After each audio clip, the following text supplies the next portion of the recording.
Okay, I'm very pleased to meet you, Paul, at last. I'm a scientist by background, and I've often been interested to hear about what happens now at the research station and what's happened in the past there as well. So this may be the first opportunity. But first of all, I gather it wasn't the research station that brought you to Rutherglen in the first place. So can you tell us a little bit about how you first came here? So I came, I suppose, back to northeast Victoria after being away for a few years to work for Rutherglen Estates, that it's called now. It wasn't called that in those days, so that was in 2000. So I worked there as a viticulturalist for 3 years, I think it was, before I then went and worked at the Research Institute in about 2003. Okay, and what is your role at the Research Institute now? So my role there now is partly as site leader, so that's a leadership role for the whole site. The other work I do now is in farm business economics, actually in the livestock industry. So I've sort of professionally moved away from the wine industry, but certainly that site leadership role involves being, I suppose, across the work that happens in the wine industry out at the Research Institute now. When I first went there, I went there as a viticultural extension officer in the grape check program, as it was called. So that was a program that ran for about 10 years in Victoria, which was focused on extension into the wine industry.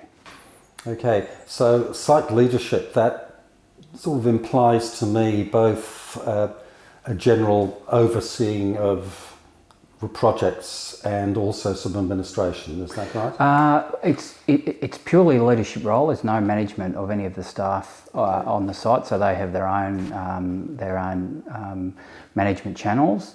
It's really just, and it is only a day a week, and it's really just, I suppose, the gel, if you like, that keeps the place together. So it makes sure that people there are talking to each other on site, and that if there's opportunities arise, people are aware of them. But also it's a little bit about, I suppose, just being a point of call for people. So if they've got problems even in their personal lives or their work life, it's just somebody that they can come and talk to. And there's a few other administrative roles there, but it isn't a management role. In the past at the Institute, there was the person who held that role did have a management position, but the way the department has restructured in recent years, it's purely a leadership role. Okay, and so for the other 4 days you are? Farm business economics, so working with livestock farmers on production and profitability of their businesses. Okay, but no wine industry economics there at all? No, not at the moment. There was a wine industry benchmarking project that was run back about the time when I was doing the Grape Check program, but that doesn't run anymore. But one of my main roles is to do a benchmarking project for the livestock industry. And the Grape Check project, can you tell us a little about that? Yeah, so it's an extension program, and it was working with the wine growers of northeast Victoria. So there was, I think, 4 or 5 people around the state. But I looked after Perracuda, King, Alpine Valleys, Rutherglen, and sort of some down towards Melbourne as well, but mainly sort of this northeast area.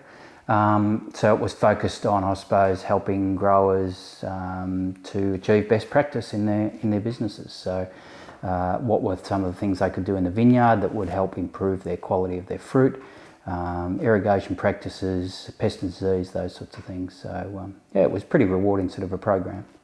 Okay, and in terms of assessing results, are you relying mainly on feedback, just personal feedback from the various companies as to what the results have been? We did a fair bit of evaluation of the program, and we used to do a survey every couple of years of participants to sort of we had some baseline data on things like their knowledge of pest and disease, their knowledge of irrigation management, those sorts of things, and we really asked if they improved their knowledge over time, and we could track that through the program. People were improving their knowledge of how they ran their vineyards, so it was pretty successful in that respect.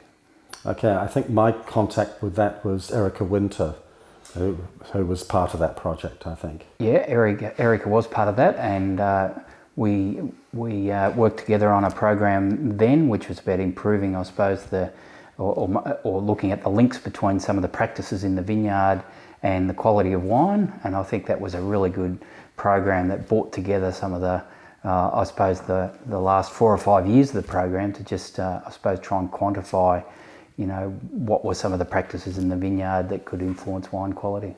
Can we go back to the early days of the research station as far as you understand them? Because I understand there's a wealth of data and photographs and so on.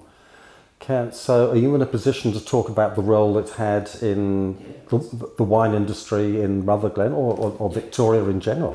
Yep, certainly. So in the mid sort of 1880s, there was a push to have, I suppose, better knowledge for grape growers in the state, and there was a real push from the local industry here to have something based at Rutherglen, and there was a fair bit of competition, from what I understand, from a number of other regions around the state to have something based there, but eventually it was decided that there'd be a viticulture college based here at Rutherglen, and so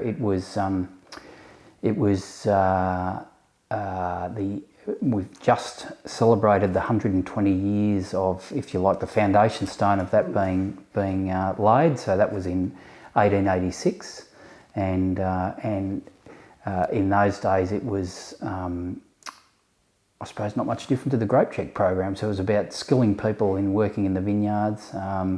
They used to run, from what I can gather, they used to run workshops and seminars for grape growers, but also there was a real skilling up of staff that worked in vineyards that occurred as well. Started off, I think, with about 20 acres of vines, and I'm not sure how big the actual vineyard on the college got, but there was a cellar there which was completed, I think, in the late 1890s, and still is there today.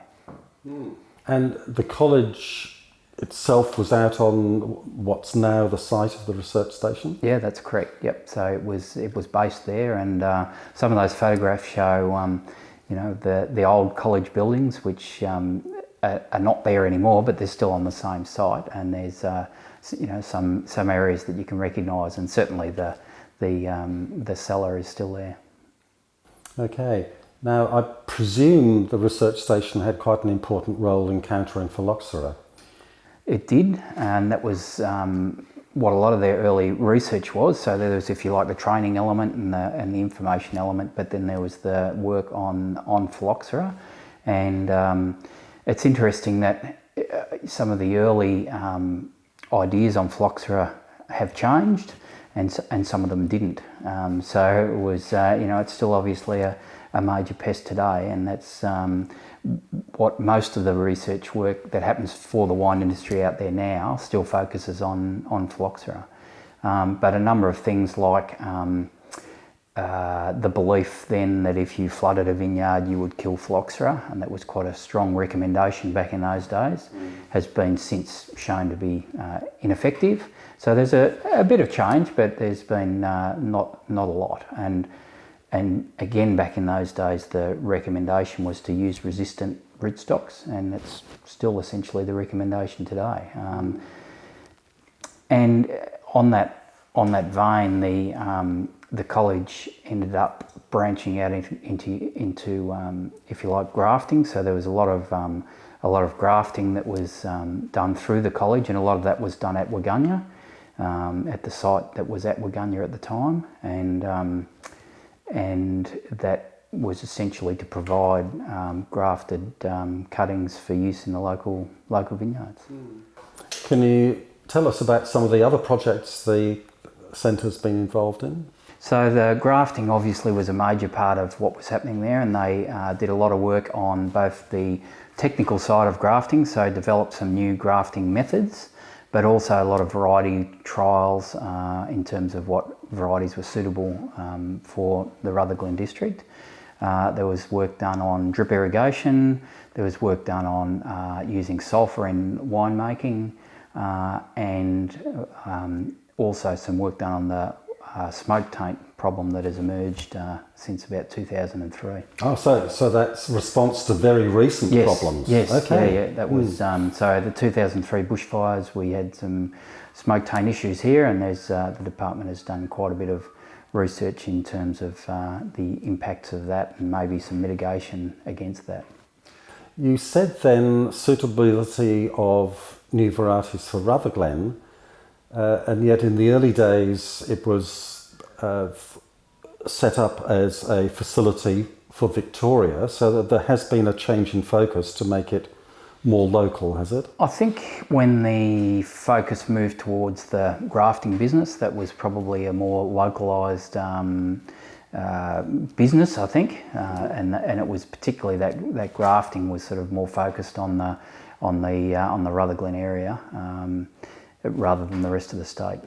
Well, of course, phylloxera didn't affect some parts of the state, and from what I gather, Geelong, where it was devastating and where it was first discovered, I think decided at the time that there was, collectively, there was no point in re-establishing in those years. That's correct, and there was quite a number of places that tried to eradicate. So some of those early phylloxera outbreaks, I think, were even successfully eradicated. But in other places, they attempted to eradicate them. I think after a while, it was recognised that probably the planting on resistant rootstocks was the better option than trying to eradicate, which is almost impossible. I think, especially with that knowledge that was around in the early 1900s.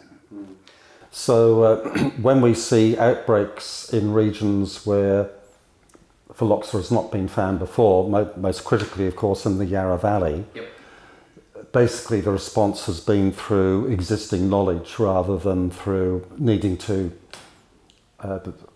involve something like your station in new research. No, there's still research happening there now at Rutherglen, so current research happening, and so a lot of that is on early detection methods, and it's not my particular field of expertise, but I'm aware of what's happening there, so some early detection methods and also some of the disinfestation methods that they're really working hard on as well. But also the main phylloxera expert, Dr. Kevin Powell, is based at Rutherglen still, and so he's researching, and I suppose he has a role in those outbreaks, a pretty significant role in those outbreaks as well. Is he or anyone else working with him looking at different strains of phylloxera? Yeah, so they're looking at the different strains and identifying the different genotypes, and I think each time there's an outbreak, they seem to identify that there's different genotypes that are involved. But that's, I think that's part of all the story that's starting to evolve, is that initially obviously in the early part, that there wasn't this acknowledgement that there were different genotypes and that they might require different management and different controls. So part of the work that they've done, I think, is identifying those different genotypes, which has been pretty important to try and think about how they might manage phylloxera and identify it. And it would be pretty dreadful if a new genotype arose which was able to tackle some of the rootstocks which are in current use. Yep, that's right, and I think in recent years they have identified a couple of new genotypes, but at the moment I think the rootstocks are still holding up pretty well. Yeah, the example of Napa finding that their rootstock wasn't immune must be a very good example to Australia. Yeah, and I think that's why it's important to keep this research going, because I mean it would probably be easy to just rest on our laurels and say, well, we've got resistant rootstocks, let's stop the research. But I think it's important for it to keep going.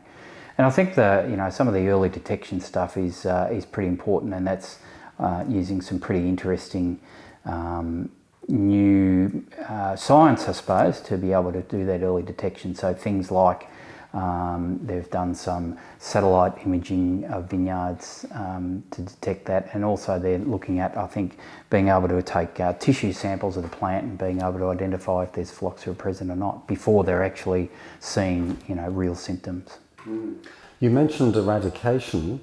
Now, in parts of New South Wales in the early noughties, I think, the ag department there was testing vineyards in some areas which were in close proximity to Camden or the south coast, which had records of phylloxera back in the 1800s. And they were able to declare that many regions were actually phylloxera free. Yeah. Is there any attempt to look at historically affected regions and see whether phylloxera is still there, even though vines have...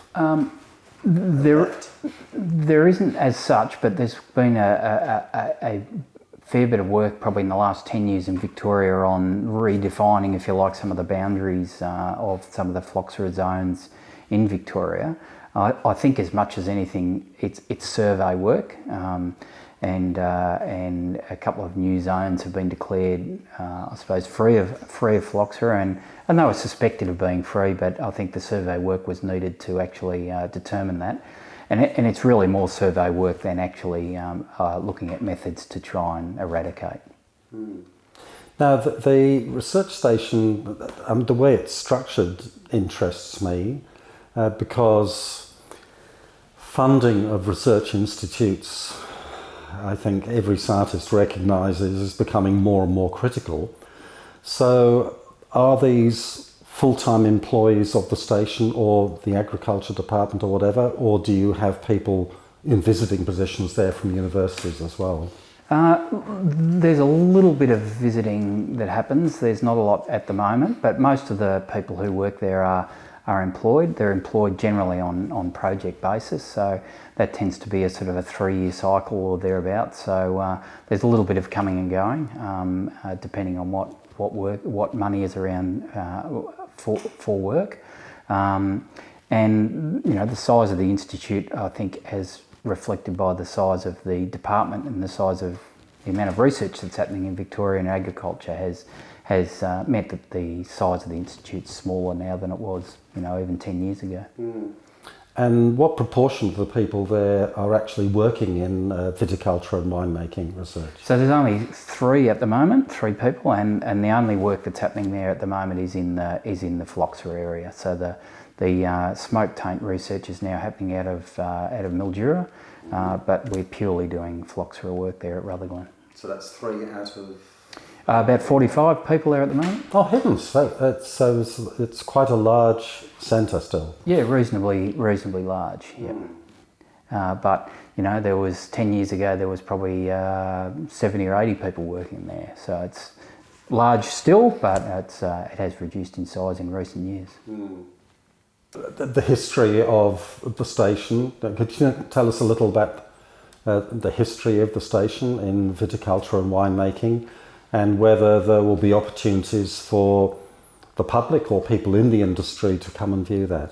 So just recently we've celebrated that 120 years of, I suppose, service to the industry, and we had quite a range of speakers who have been involved in the institute over the years, and Kevin Powell spoke a lot about the phylloxera research, but it was great also. We had David Morris was there, and David gave us, I suppose, a bit of a history of his family involvement, which interestingly enough is linked in a lot of ways to the institute.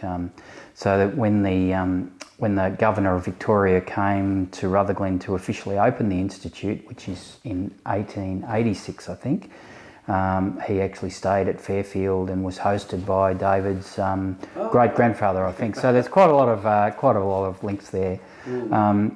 We've recently done a bit of work on the cellar there to, I suppose, not restore it, but just to make sure that it's going to be able to be preserved for the future. And down the track, we're hoping to have some sort of displays there, but that's still work in the pipeline.